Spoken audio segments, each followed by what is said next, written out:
진정한 힘이 되지 못한 것을 힘이라고 착각할 때가 참 많습니다. 사람들이 자기 자신을 의지할 때가 많아요. 근데 우리는 우리 자신을 잘 알지 않습니까? 또 사람을 의지할 때가 많습니다. 가족이 됐던, 부모가 됐던, 배우자가 되었던, 과연 그게 참된 힘이 될 수가 있겠습니까?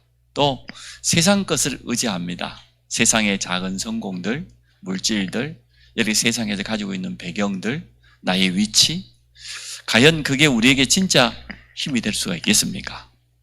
아닙니다. 그래서 오늘 다윗은 이렇게 고백했습니다.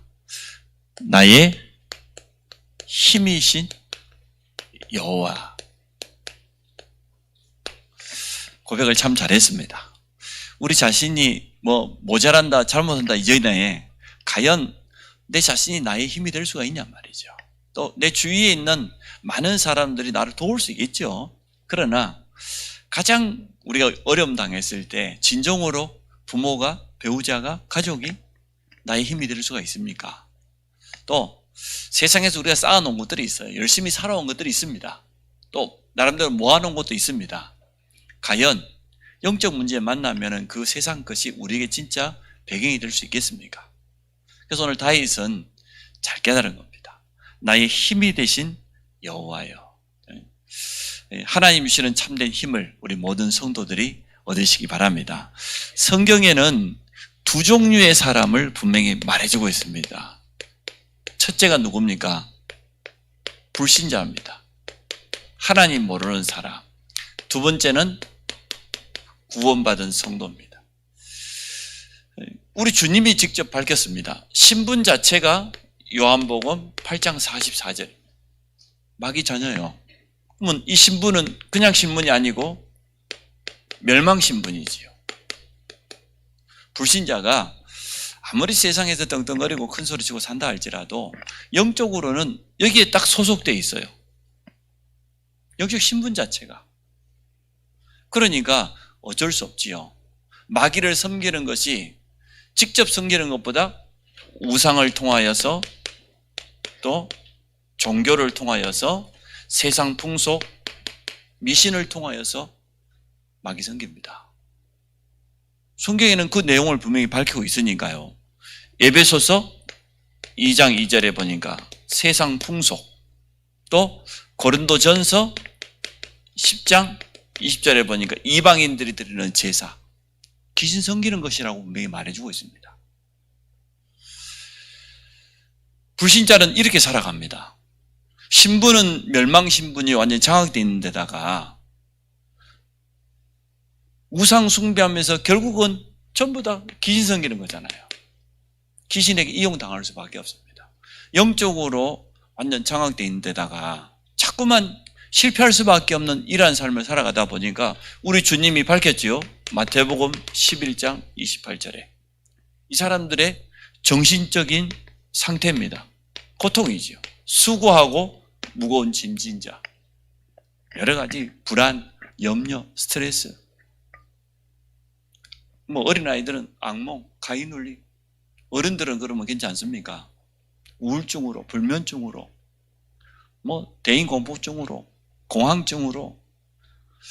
미국에 보니까 한 집에 자녀를 14명을 낳았어요. 많이 낳았죠. 근데 14명 가운데 절반인 7명, 8명이 조현병이라. 조현병. 완전 정신 차려 오고 막 폭력 휘두르고 완전 장악돼 버린. 그래서 미국의 심리학자들, 정신과 의사들이 그 집안을 아무리 조사해도 답이 안 나와. 어떻게 14명의 자녀 중에 절반 이상이 조현병이란 말이에요. 완전 정신 돌아보면 통제가 안 되는. 참 희한해요. 전에 제가 소개했지 않습니까? 몇 대를 거쳐서 예수 믿는 집안하고 전혀 예수 안 믿는 불신자 집안 두 집안을 수대를 거쳐서 조사해 보니까요. 예수 믿는 집안에는요, 부통령이 나왔어요. 미국에서. 국회의원, 상원의원 말할 것도 없고 변호사, 교수, 아주 뛰어난 CEO, 그것도 군인.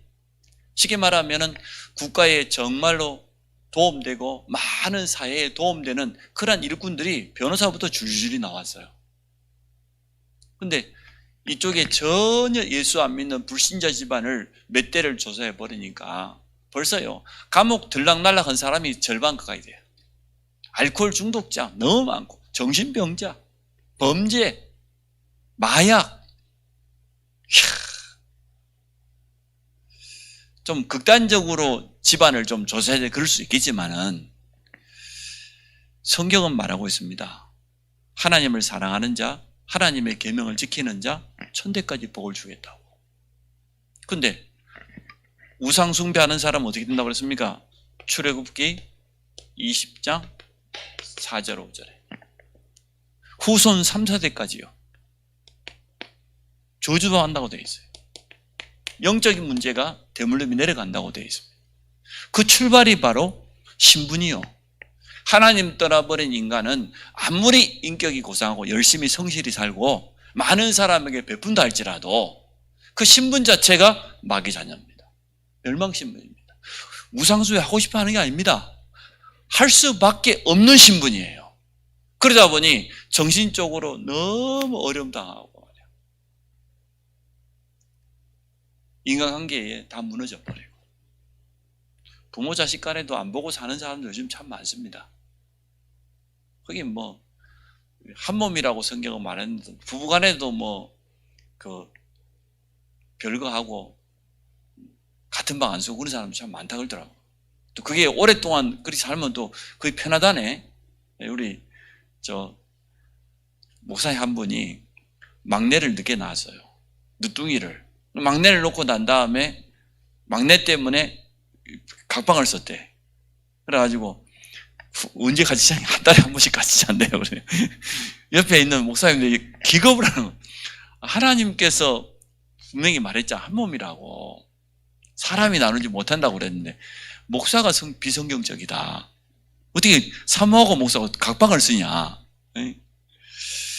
그 비성경적이거든요. 맞지 않잖아요. 여기에다가 사도행전 8장입니다.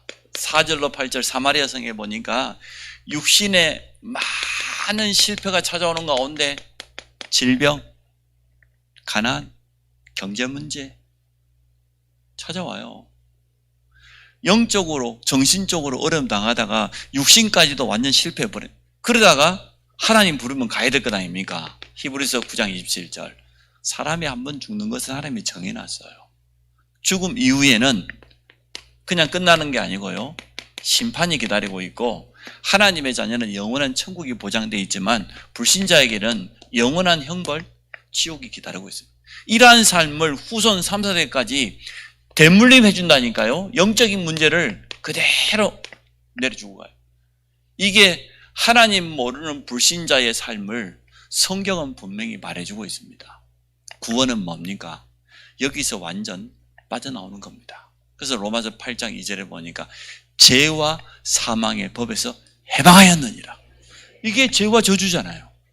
하나님 떠난 창세기 3장의 원죄로 말미암아 찾아오는 이 저주의 흐름을 다른 것으로는 절대로 끊을 수 없기 때문에, 그래서 하나님은 우리에게 그리스도를 보내주신 겁니다.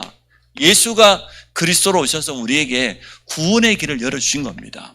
그리스도 예수 안에 있는 생명의 성령의 법이 너를 이 죄와 사망의 법에서, 이 저주의 법에서 해방하였느니라. 그 복음만이 우리가 살 길이에요. 구원받은 하나님의 성도를 향해서 성경은 뭐라고 말합니까?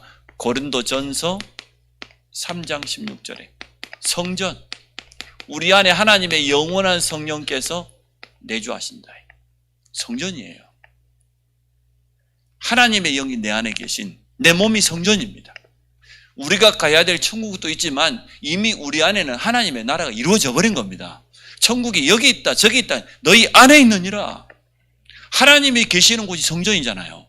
하나님의 영, 완전하신 하나님의 성령이 나를 성전 삼아서 내 안에 들어와, 내가 내 안에 하나님의 나라가 이루어진 거예요. 가야 될 천국도 있지만 구원받는 순간 이미 내 안에 하나님의 나라가 이루어진 겁니다. 그래서 우리 가는 곳마다 하나님의 나라가 임하게 돼 있는 거예요. 우리 안에 빛이 있으니까 가는데 빛이 비춰지는 거잖아요. 없는데 어떻게 비춥니까? 내 안에 하나님의 나라가 이루어졌으니까 가는 곳마다 하나님의 나라가 이루는 거예요. 미션을 주님이 제자들에게 줬지 않습니까? 초대교회에. 이때부터 우리는 성령의 인도를 받습니다. 왜냐 그러면 영원한 구원을 받았잖아요. 거기에다가 26절에 보니까 모든 것을 가르치시고 생각나게 하시겠다. 그것도 세상이 줄 수 없는 참 평안 가운데로. 성도의 신앙생활의 키는 뭐냐? 성령의 인도받는 겁니다. 그래서 우리의 생각이 강할수록 성령 인도받지 못합니다. 우리의 주장이 많을수록. 많이 배운 것은 참 좋은 것인데, 세상에서 좋은 많은 경험한 건 참 좋은 것이지만 그게 하나님의 말씀보다, 하나님의 뜻보다 결코 앞서서는 안 됩니다. 그래서 우리는 우리 스스로를 늘 하나님 앞에서 내려놔야 돼요. 그래서 내 생각에는 버리라고 그랬죠. 하나님의 말씀은 뭐라고 말하고 있는지, 하나님의 뜻과 계획은 어디에 있는가, 이걸 찾는 겁니다. 우리가 하나님의 뜻을 알고자 그분 앞에요 엎드리면요, 성령께서는 우리를 모든 것을 가리키고 생각나게 하시겠다고 약속하셨어요. 성령 인도 받는 것이 가장 평안해요. 성령 인도 받으면요 힘들지 않아요. 우리가 능력이 부족한 줄 아시고 성령의 능력, 성령 충만을 약속하셨습니다. 성도가 이 땅 살아가는데 가장 필요한 힘이 있다고 하면 다른 힘이 아니고 하나님이 보좌로부터 위에서 주시는 성령 충만인 줄로 믿습니다. 이 힘을 다윗은 처음 한 거예요. 그래서 이렇게 고백할 수 있었던 겁니다. 자, 거기에다가 이제는 구원받은 성도의 이 세 가지를 신분이라고 말하면, 그럼 신분에 따라서 당연히 나타나는 게 권세 아니겠습니까? 성도에 어떤 권세가 있습니까? 누가복음 10장 19절에 보니까 뱀과 정과를 밟으며 모든 원수의 능력을 제할 수 있는 권능을 주셨다 그랬어요. 예수 그리스도의 이름 가지고 모든 흑암 세력을 꺾을 수 있습니다. 여러분 그 이름을 사용하시기 바랍니다. 우리 삶 속에서 보면요, 사람이 했던 특별한 상황이 됐던 그 배후에 틀림없이 이거는 사단의 역사다, 이렇게 느껴질 때 있어요. 성령의 사람은 그거 알 수 있어요. 깨닫게 되어집니다. 이거는 사람이 하는 게 아니다. 이 배후에 반드시 흑암 세력의 역사. 그때는 담대하게 사용해야 돼요. 내게 주어져 있는 권세를. 내 안에 계신 주 예수 그리스도 권세 있는 이름으로 명하노니 모든 흑암 세력은 무너질지어다. 어쩌면 그렇게 가정을 분열시키고 현장에서 복음 전하는 것만 방해하고, 사단의 역사입니다. 예수 이름 사용해야 돼요. 히브리서 1장 14절은 뭐라 했습니까? 구원받은 우리에게 천사의 도움받을 수 있는 그러한 축복이 있습니다. 우리는 영원한 배경을 가지고 있습니다. 빌립보서 3장 2절에 우리의 배경은 하나님의 나라요. 왜냐? 천국 시민이니까.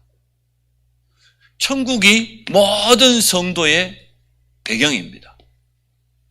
그럼 이것 가지고 우리는 뭐 합니까? 마태복음 28장 18절로 20절에 보니까 모든 족속으로 제자 삼는 전도와 선교, 쉽게 말하면 세계 복음화에 우리의 남은 인생이 쓰임받게 될 줄로 믿습니다. 이러한 축복이 와 있어요.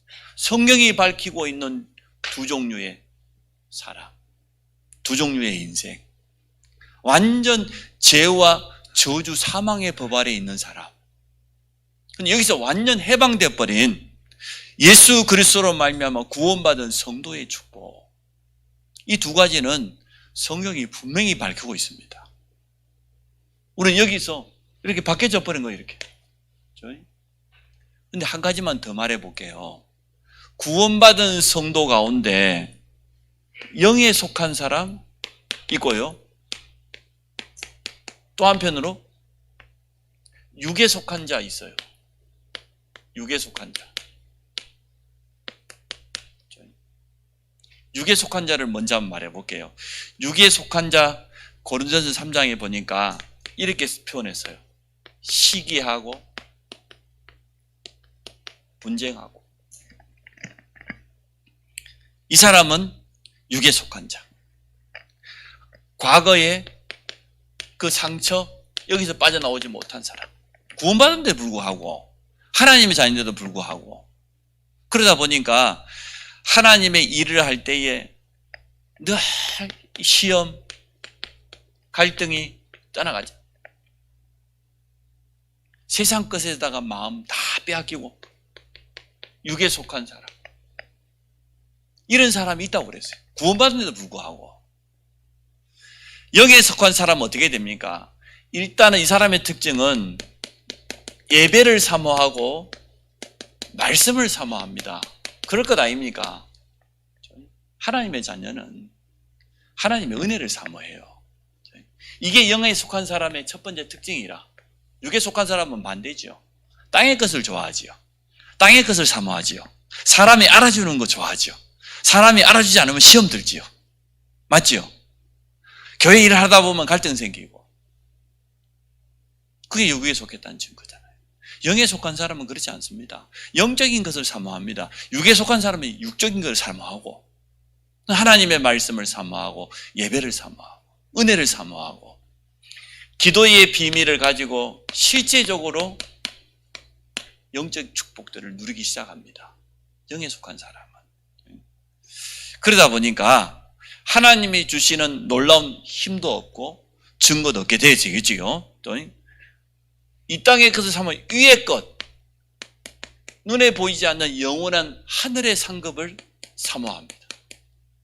이것 때문에 나머지 육신의 것은 아낌없이 투자합니다. 자기의 시간, 자기의 몸, 자기의 물질, 자기가 가지고 있는 세상 배경, 위의 것, 눈에 보이지 않는 영적인 것을 향하여 아낌없이 투자한다. 이게 영에 속한 사람이에요. 이제 우리는 이미 신분은 바뀌었지 않습니까? 여러분 이제 이렇게 되시기 바랍니다. 영에 속한 자 되시기를 바랍니다. 우리 과거에 육에 속했던 이 모든 것은요, 뛰어넘어 버려야 돼요. 없는 사람이 누가 있겠어요? 과거에 상처 없는 사람이 어디 있습니까? 그걸 뛰어넘어 전부 발판 삼아 하나님의 말씀으로 재해석하고. 자, 그래서 오늘 성경이 밝히고 있는 두 종류의 사람, 구원받은데도 불구하고 또 두 종류의 사람이 있습니다. 우리는 이미 구원받았기 때문에 영에 속한 자 되기를 원합니다. 오늘 다윗은 이러한 답을 얻었어요. 그래서 오늘 고백하게 되어진 겁니다. 나의 힘이 되신 여호와여, 내가 주를 사랑하나이다. 사랑합니다. 무슨 말입니까? 다윗이 인생을 처음 하면서 가장 잘한 게 뭐냐 그러면 이 영적인 축복을 계속해서 누리게 되어진 겁니다. 목동 시절 보십시오. 어린 소년이, 양식이 어떤 소년이 혼자 있는 시간에 수금을 타고 찬양을 하고 시를 짓고 그랬잖아요. 그게 시편에 오늘 그대로 남아있으니까 왕이 되어서 물론 지은 시도 있습니다만 양치기 때부터 어린 소년 때부터 벌써 하나님께 영광 돌리고 찬양하고 자기의 믿음 고백을 시로 남기고 찬양으로 만들어서 부르고 이렇게 했단 말이죠. 다윗은 그러면 어디에 속한 사람입니까? 벌써 영에 속한 사람이에요. 이 답을 실제적으로 누렸던 사람입니다.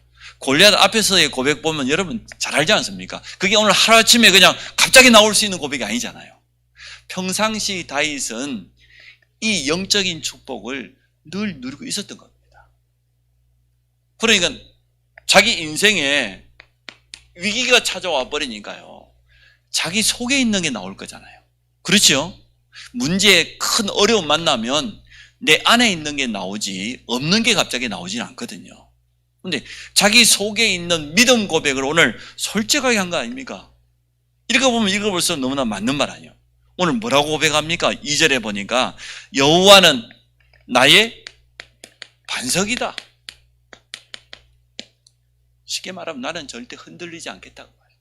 흔들릴 수 없다고 말이에요. 반석이 뭡니까? 조그마한 바위가 아니잖아요. 절대 흔들리지 않는 그것을 반석이라고 하잖아요. 우리가 신앙생활 해나가면서 인생을 살아가면서 세상에 여러 가지 위기를 만나지만 위기 앞에서 여호와는 나의 반석이기 때문에 나는 절대로 흔들리지 않는다. 나는 절대로 속지 않는다. 그 고백이에요. 그게 여호와가 나의 반석이다 말이에요. 하나님의 여러분의 반석 되시기 바랍니다. 삶에 이겨 왔을 때 나를 의지해도 안 되고 사람을 의지해도 안 되고 세상 방법을 의지해도 안 됩니다. 여호와만 나의 반석입니다. 또 이를 고백했습니다. 여호와는 나의 요새시다. 요새는 적으로부터 지켜주는 거잖아요. 다윗에게는 얼마나 많은 대적들이 있었는지 모릅니다.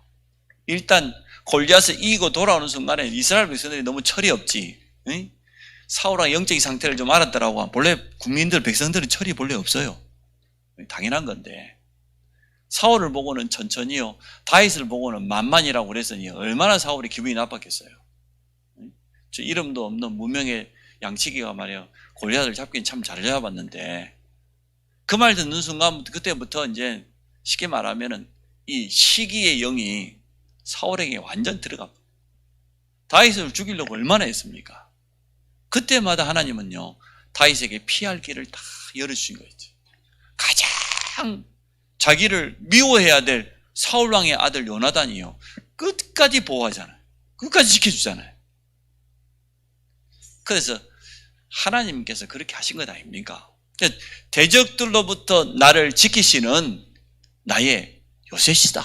하나님은 나의 요새다. 또 그 다음에 보니까 이렇게 고백을 했습니다.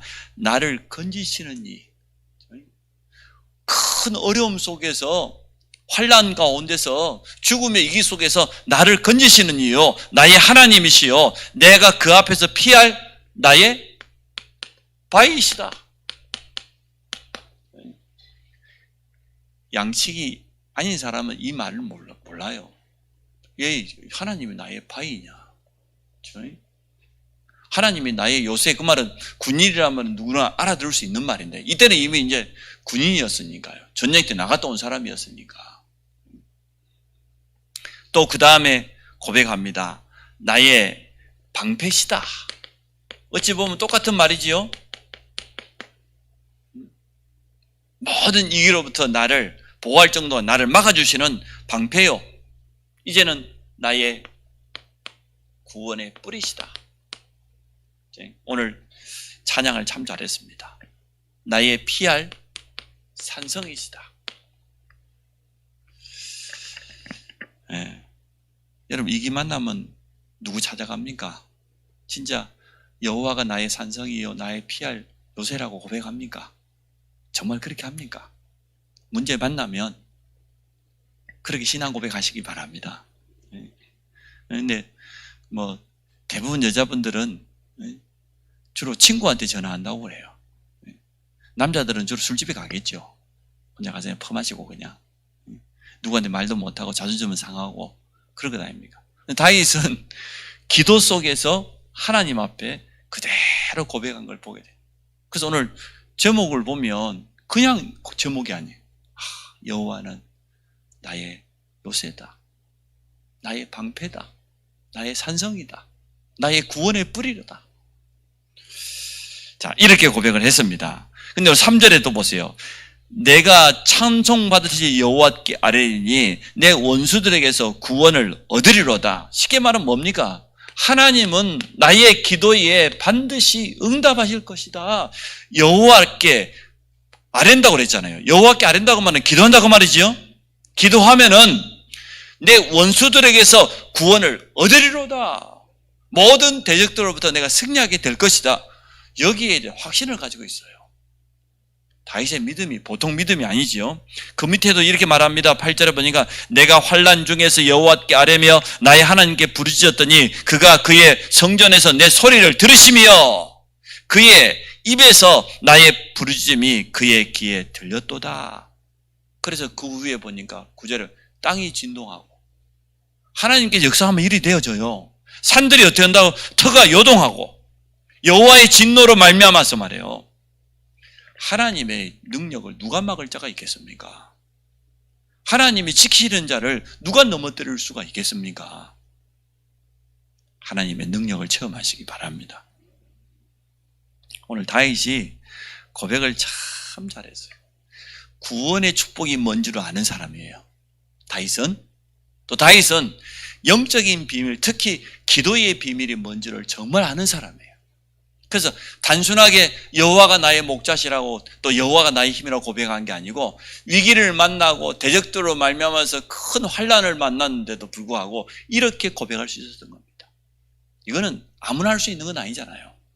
그냥 하나님 듣기 좋으라고 하는 우리가 대표기도하는 그런 신앙 고백이 아니잖아요. 자기 속에서 삶 속에서 나오는 진실한 믿음 고백을 하게 되어졌습니다. 우리 모든 성도님들 그렇게 되시기 바랍니다. 요셉처럼 다윗처럼 우리가 위기 만나지는 않았지 않습니까?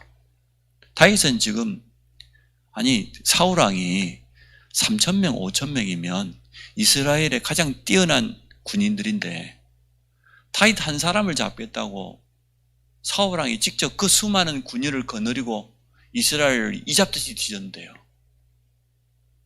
어떻게 되겠습니까? 우리 같으면 경찰 한 명이 나를 쫓아와도 살까 못 살까 그럴 건데 최고의 권력을 가진 왕이 군인을 직접 앞세우고 다윗을 죽이기 위해서 쫓아왔는데요. 그런데도 다윗은 이렇게 고백했어요. 아무리 우리가 죽음의 위기 앞에 있다도 이 정도는 아닐 겁니다. 그래서 오늘 여러분 힘 얻으시기 바랍니다. 정말. 자, 세 번째, 이러한 이거는 영원한 답이지요. 영원한 답을 얻게 되면 어떻게 됩니까? 우리의 남은 인생이 바뀌어져요. 변화되어져요. 어떻게 바뀝니까? 지금까지 나의 가장 큰 실수는 뭐냐? 내 인생을 살아오는 가운데 내 자신을 의지했던 거. 이게 가장 큰 실수구나. 사람을 의지했던 거. 세상에 육신적인 것을 의지했던 거. 이게 가장 큰 실수였구나. 이렇게 깨달아져요. 이게 진짜 깨달아야 될 거 아닙니까? 그렇구나. 하나님을 아는 것이 지식의 근본인데 모든 것이 하나님의 손에 있는데 나는 어리석게도 지금까지 내 자신이 가지고 있는 작은 지식들 그 의지할 때가 너무 내 생각 그리고 사람을 의지하고 육신적인 것 세상을 의지하고 그게 내 인생의 가장 큰 실수구나. 그게 알고 보니까요 사단이 가져다 준 거예요. 창세기 3장, 6장, 11장. 근데 우리는 모르고 당연히 그렇게 살아야 된다고 살았어요. 성경이 얼마나 우리에게 답이 됩니까? 창세기 3장, 6장, 11장이라니까요. 교묘하게 표시 안 나게 사단이 우리 속에 딱 집어넣어 버린 거예요. 들어가 있으니까 나올 것 아닙니까? 그래서 주인을 제대로 인정해야 돼요. 주인은 이미 바뀌어졌는데 옛날에는 이게 주인이었어. 이게 너희 아비 마귀지 않느니까 이제는 내 안에 하나님의 성령이 하나님이 이미 내 주인 된 주인을 주인으로 인정하지 않아서요. 그게 우리 인생의 가장 큰 실수예요. 하나님을 주인으로 인정하시기 바랍니다. 정말로 하나님이 여러분 인생의 주인 맞습니까? 여러분 산업의 주인 맞습니까? 아침마다 물어봐야지. 하나님, 오늘도 회사 문을 엽니다. 오늘 어떻게 할까요? 물어봤어요? 여러분 직장의 주인 하나님 맞다고 하나님께 물어보고 시작했어요? 왜 대답을 안 합니까? 물어봤어요, 정말? 매일마다 매 순간마다 하나님께 물어봐야 되는 것 아닙니까? 우리 항편 입사, 이순 입사 집을 살 때 잘했어. 물어봤어? 물어봤냐고. 진짜 물어봐야 돼요. 물어보고 인도받아야 돼. 성령 인도받아야 돼. 성령 인도받아야 제일 평안하니까. 뒤탈이 없어, 일단. 왜? 주인이 책임질 일이지 내가 책임질 일이 아니잖아요. 맞지 않습니까? 내가 내 마음대로 했다 하면 주가 뭐 지 마음대로 했으니까. 우리는 내 마음대로 다 해놓고요 마지막에 뒤탈을 하나님 보고 책임지라고 합니다. 참 신앙생활 희한하게 해요. 보통 배짱이 아니라 이 일 다 저질러 놓고 안 되면 난 모릅니다. 하나님 알아서 하이소. 그것도 참 좋은 신앙이에요. 그죠? 좋은 신앙 아니에요. 내가 볼 때는 사실은 굉장히 수준 높은 신앙. 보통 믿음이 좋은 게 아니야.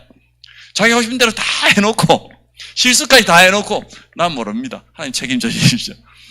좋은 신앙이에요. 나쁜 신앙은 절대 아니라. 근데 그거보다 더 좋은 영에 속한 사람은 그렇지 않다. 처음부터 주인을 주인으로 인정하는 것. 이게요, 우리의 신앙의 시작이고 기도의 시작입니다. 여러분 이렇게 되시기 바랍니다. 다윗이 여호와가 나의 힘이다 그 말은 나의 주인이다 그 말 아닙니까? 나의 모든 것이다. 나의 진짜 백그라운드는 여호와 하나님 한 분밖에 없다는 고백 아닙니까? 그렇게 되시기 바랍니다. 하나님을 주인으로 온전히 인정하지 않으면 자꾸 눈이 돌아가요. 옆에 가지고 있는 사람이 더 부럽고 세상이 부럽고 자꾸만 착각해요. 사실 아닌데 우리는 이 속에 있는데도 불구하고 자꾸만 속게 되어져요. 성도가 얼마나 행복한 신분인데 얼마나 행복한 존재인데 그거 놓쳐버릴 때가 많아요. 남편 쳐다봐도 걱정되고 자기 쳐다봐도 갈등 생기고 세상 보면은 지금 뭐 아파트 빚내고 좀 사놨더니 이자가 그냥 막 치솟잖아요. 그거 보면 안 돼요. 그게 필요 없다가 아니고 하나님을 날마다 주인으로 인정하시기를 바랍니다.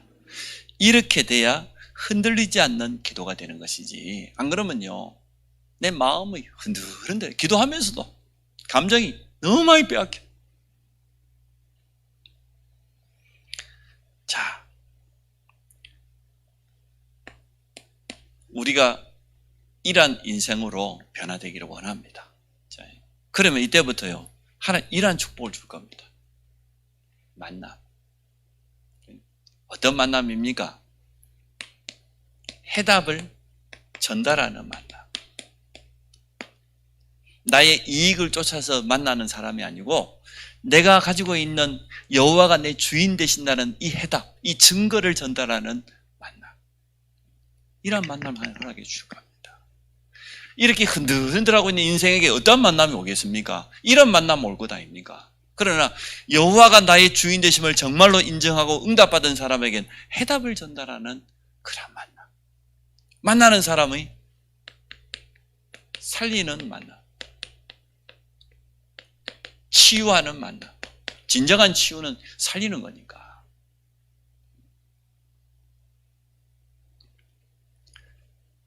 자, 이리 되면 이제는 마지막에 이렇게 됩니다. 제자를 남게. 특히 후대. 우리 자녀를 비롯해서 우리 많은 렘넌트 TCK들.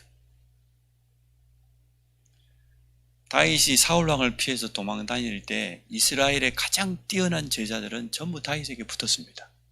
도망 다니는 신분인데 그것도 왕권을 피해서 숨어 다니는 신분인데도 불구하고 이스라엘의 정말로 눈뜬 사람들은 전부 다윗 주위에 다 붙었어요. 하나같이 다윗을 도와줬어요. 사실은 다윗을 도와주다가 사울왕에 들키면요 다 날아갑니다. 다 빼앗길 판인데도 그거 개의치 않고 다윗을 도와줬어요. 섬겼어요. 쉽게 말하면 다윗이 이스라엘의 왕이 될 수 있는 모든 준비를 이때 다 한 겁니다. 미리 응답받고 미리 승리하고 간 거예요. 우리는 이런 제자를 남기기 원합니다. 우리 자녀들이 우리의 믿음을 보고 배우고 또 살아나는 우리 모든 렘넌트들이 우리 중직자들의 믿음을 보고 자라고 우리 장로님들 믿음이 이렇구나. 중심이 이렇구나. 그러면 되는 겁니다. 하나님은 오늘 우리에게 이것을 원하십니다. 다른 것을 어떻게 하느냐? 양보하면 됩니다.